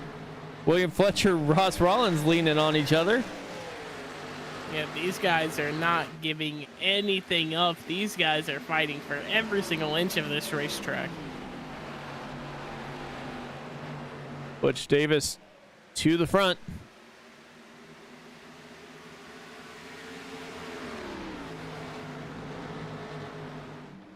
Yeah, making it look easy there on Ryan Steele, but, you know, for Ryan Steele, he has got a group of dogs just ready to pounce, and yeah, it's going to be a difficult day defending for Ryan Steele, I'm afraid. But Ross Rawlings, who is currently sitting in P4, is making a case for maybe an overtake onto the 12 of Ryan Steele here. 20 laps to go. Ryan Steele stays up high. Ross Rollins goes down low. Going to try and get by Steele. Won't be able to slide up in line as Jeff Schmeier's right there as well. Ross Rollins is still battling with Steele side by side. Justin Michael not too far behind as well. Yeah, Justin Michael looking to go anywhere but where he's at right now. He is eager to start overtaking. Man, he knows he has the car that should be up there in victory lane. Ross Rollins gets checked by Justin Michael. Luckily, they are able to stay off of the wall and keep the race going green here. Yeah, it needed to be done there. That was great awareness on both parties there. Bob Beltrami just slightly, and I mean slightly, into the wall with his right rear there. Andrew Schultz has been sliding around a little bit. William Fletcher as well. Oh, that's Justin Michael. Justin Michael.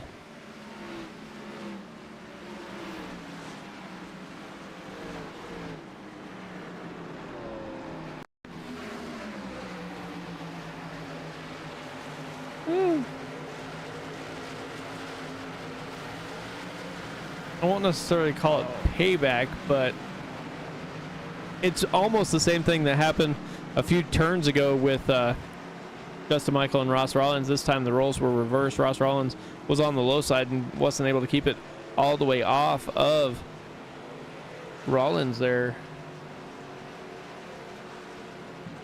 Yeah, and unfortunately Justin Michael just happened to get loose going into it. So where his car normally would be in that corner is not where it ended up because of him getting loose. Ross Rawlings just unfortunately was in sort of a flow state, just not able to pick that up and recognize that immediately.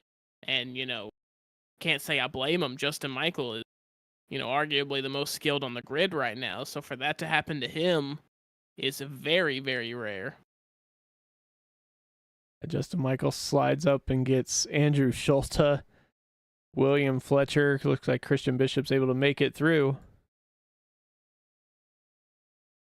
So unlucky for William Fletcher. He was running in the top 6 for a second, and he is currently sitting in P32 in the point standing. So that would have been an absolutely monumental finish for the driver of the 28 there, and he just unfortunately gets collected, and that is going to be a dream race for him, ending it nothing but nightmare. Yeah, definitely. We'll have to see. 16 laps to go. Will probably be 13 or so to go when we take the green flag.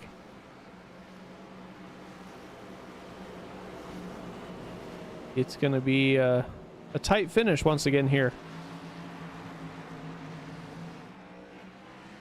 Yeah, no doubt. Tight finish indeed. And I'm almost surprised these drivers aren't electing to pit. I would have figured pitting would be an option, considering I think they should have one extra set. Well, I know Butch Davis does because he only spent 9 seconds in his pit box the last time.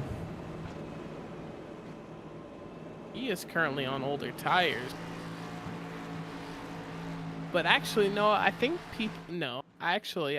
people are out of tires because they got 4 sets for this, correct? The one on your tire, the one on your truck, and then 3 extra? Yeah.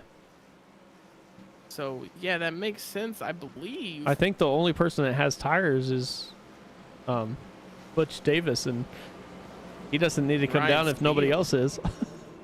Ryan Steele should have a set. Oh, yeah, he's only made 2 pit stops, so yeah. He should indeed have a set, but yeah, for the rest of these guys, I think they might be out.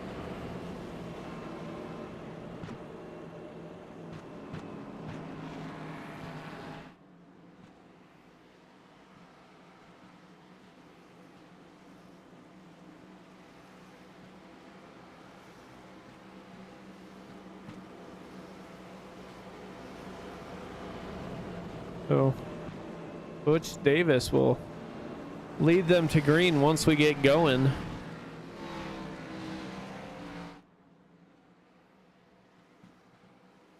See what happens here. Ryan Steele in P4. Bob Beltrami P5. Beltrami Salami, man, he's getting back up there. And Andrew Schulte is going to drive the rest of this race with no hood. Yeah, you don't need those. What do you need that for? Yeah, I mean, exactly. Weight is weight, so his car is just lighter now, so.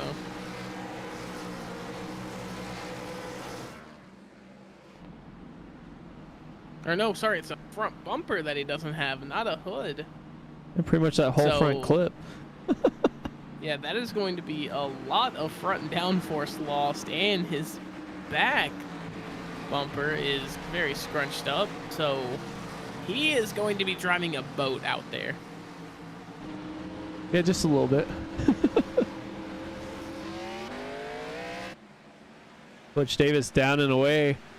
Jeff Schmeier, Ross Rollins side by side for second here.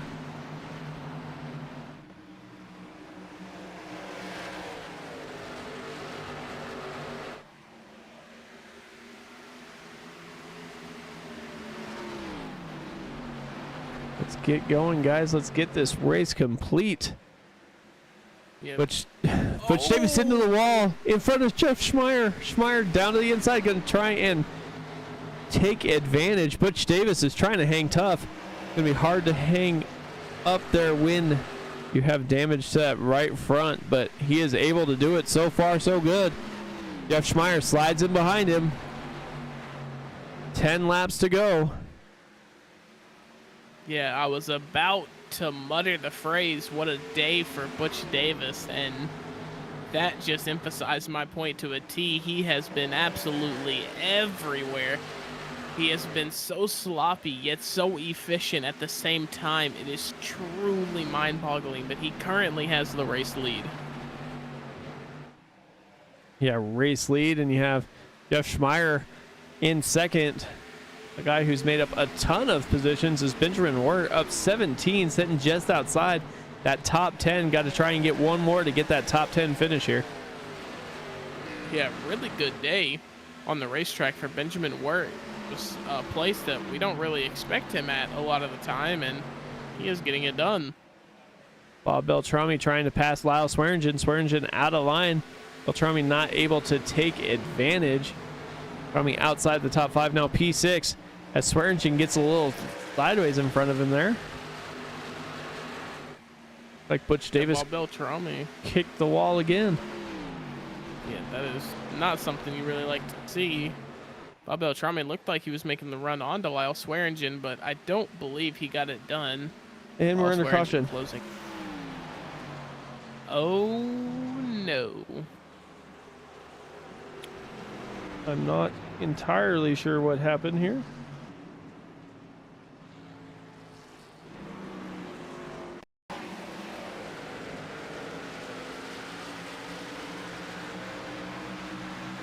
And Brazington? See if it's in front of him, maybe? Oh, Andrew Schulte. So.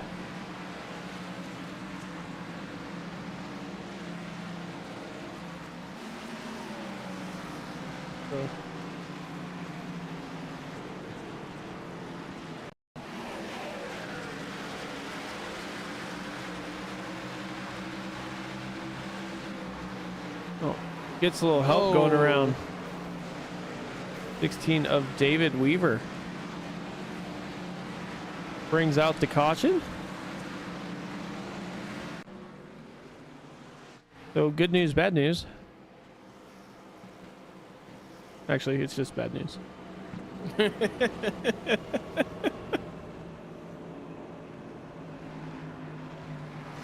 bad news indeed, as I believe commish / race control / driver Bob Beltrami, I believe, is going to make the call to make it 1 to green very, very early, because they only have 5 minutes left in the session, actually coming down to 4 minutes.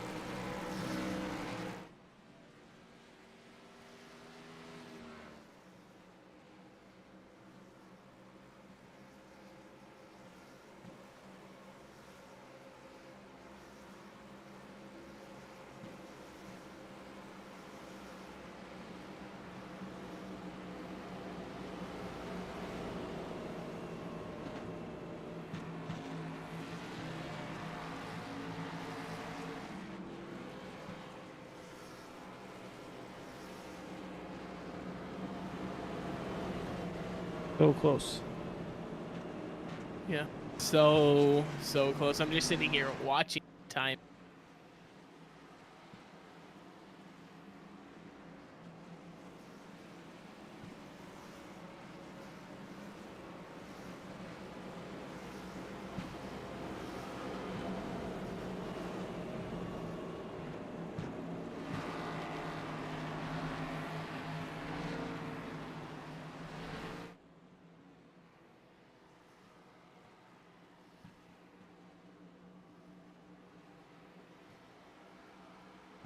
These lights gonna go out on the pace car? They're not. Yeah, okay, so we are definitely going to finish this one up a lap short. Yeah, it's gonna be, I'm gonna say, a first in WSRL history here. That is just not what you like to see, as Andrew Schulte is back out on track after his 8th pit stop. 15-second flat. Wayne Fleet has him beat, however. I don't know how I haven't seen this until now. He has taken 10 pit stops and is still out on track.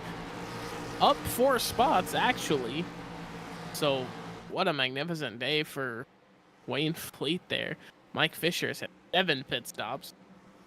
He is currently in P21. The least out of everybody going to Ryan Steele in P4. Has only taken 2 pit stops. He is currently rocking on about 75 lap old tires.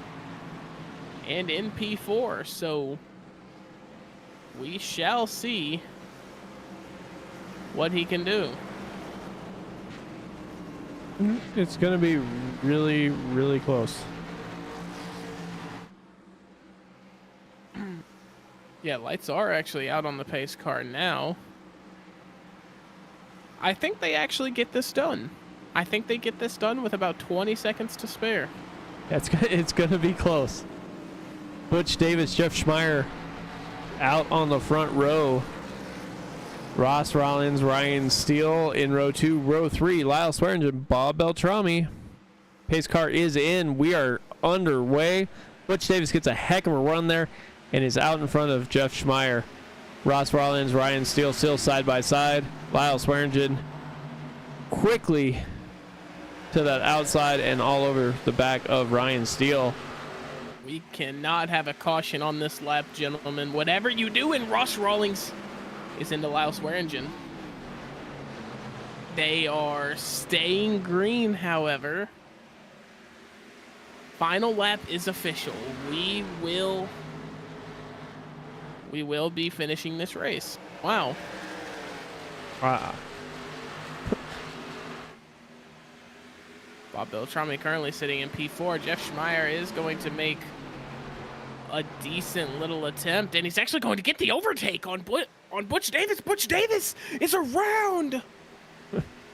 Jeff Schmeier with the heist What of in the the world century. did we just see? All right, we got to watch that again. Yeah, I thought it was done and dusted, locked away. We're both sliding up the track here. As we go down the back straight, Jeff Schmeier makes the move.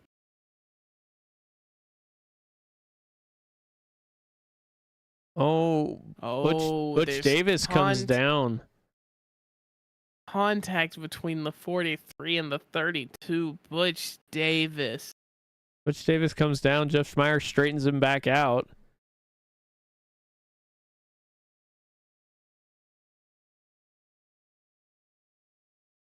Here comes 43 trying to hang on to it. Beltrami trying to get around. Oh, unlucky. Beltrami salami. Look who skates through here. Christian Bishop. With an absolute juke. He gets the heist of the century as well, coming home with a podium. He had that restart. He was locked in at P9 to start that restart. That is insane.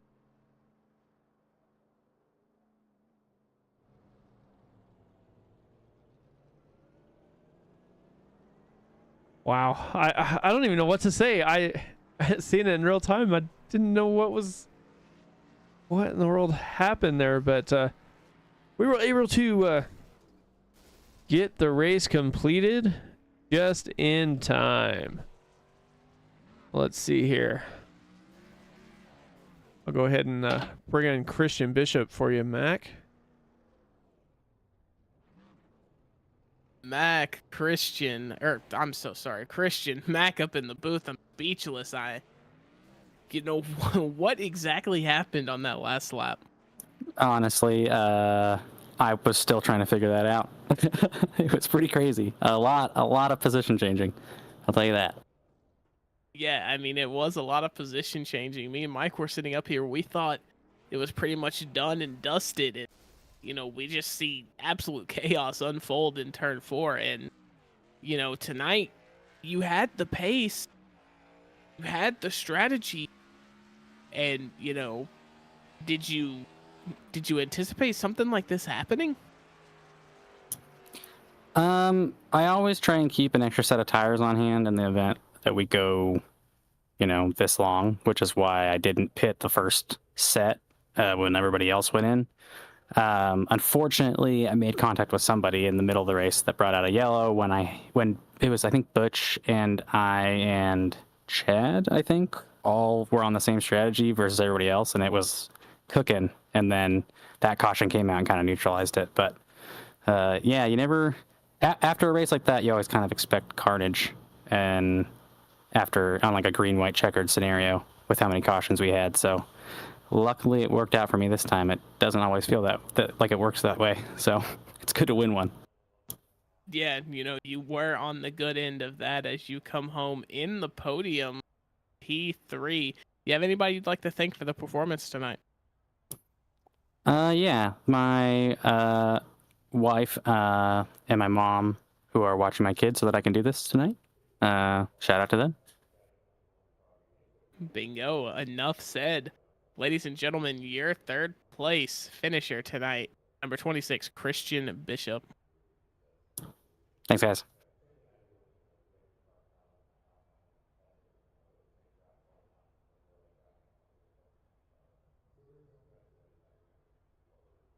Ryan, Mike up in the booth, man. How's it going?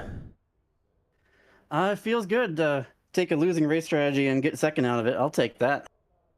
Well, I don't know. You always seem to be able to save just enough to enough tires and everything to kind of hang around to the end.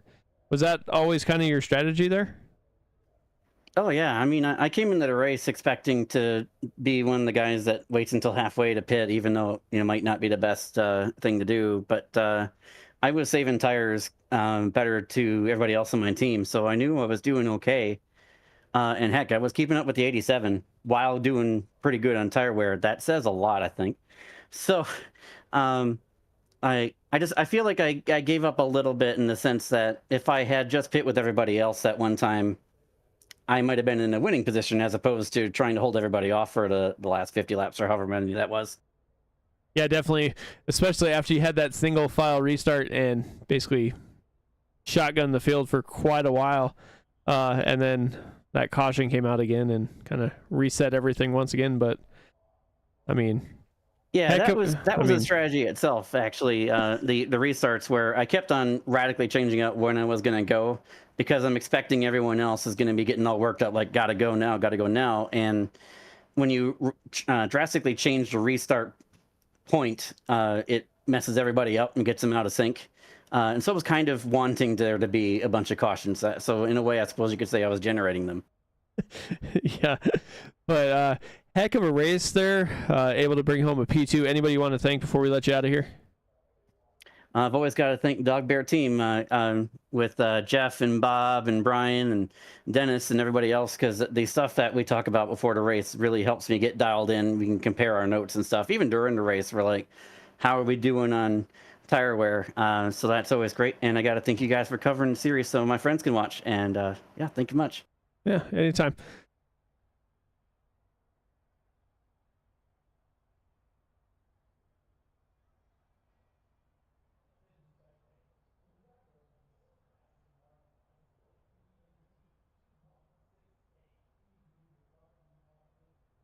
So, Mac, you are going to have Jeff Schmeier.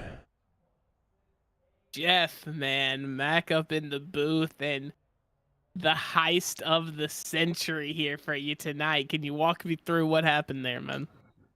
Oh man, I'm honestly not sure. I mean, I had a good run off of 2, and I dove it into 3. I wasn't expecting him to squeeze me there, and I mean, what can I say? We just kind of ended up going for the same real estate. I drifted up a tiny bit, and he drifted down, and it is what it is, I guess. So yeah, I mean, that was a hell of a finish. Yeah, and I mean, comparing the strategies tonight, it was pretty universal, but if I'm not mistaken, I think on the first or second pit cycle, I think you were just a tad late on it. I think you overcutted just a little bit. Was that something you were meaning to do, or was it just kind of how the stars aligned? It was kind of how the stars aligned. I think what really helped was that I think with 35 to go, we had that restart, that crazy one, and I have to thank Ryan a little bit because he counted off his restart, and I was able to take full advantage and get a couple people there to get me in front of some faster cars. So I think that's what helped me in the long run. Yeah, I mean, definitely, teamwork makes the dream work. They don't lie about that, but, you drove it home. You're in victory lane tonight. Who do you have to thank for this performance? Well, of course, I got to thank Dog Bear Racing. We got all 4, Ryan, Brian, Bob, all 4 of us got top 10. You don't see that very often nowadays, so it's great to see them up there too. And then, of course, I got to thank my mom and my dad and my sister and my girlfriend's parents. They all watch. I just want to say, love you all. Very well. You enjoy your night. Your race winner, Jeff Schmeier. Thank you.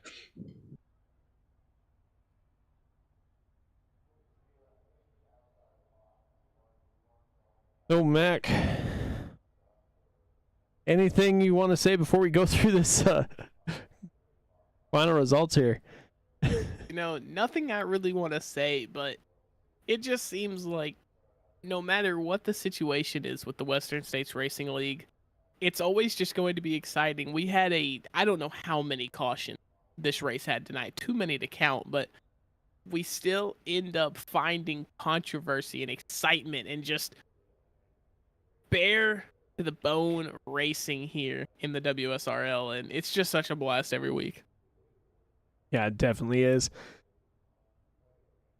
So from that, let's jump here to the results from Iowa Speedway. Jeff Schmeier was able to bring home the win. Ryan Steele in second. Christian Bishop got a top 3 for his fan club in the YouTube chat.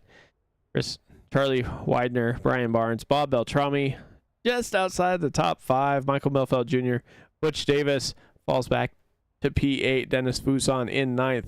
Earl Weaver, Barry Phil, Mike Fisher, Benjamin Wirt, David Weaver, Ross Rollins round out that top 15. Yeah, and James Campbell is going to be P16. Andrew Schulte with an unfortunate race. It's going to hurt his point standings. He is in P17. And then down from there, Lyle Swearingen, Dustin Burns, Keith Kellman, William Fletcher, Wayne Fleet, Chad Simpson, Justin Michael, that is going to hurt as well. P25, Dan Brazington, Martin Tuck, Matt Schlosser, Julian Ritchie, Bentley Glazer, and Carl Burke.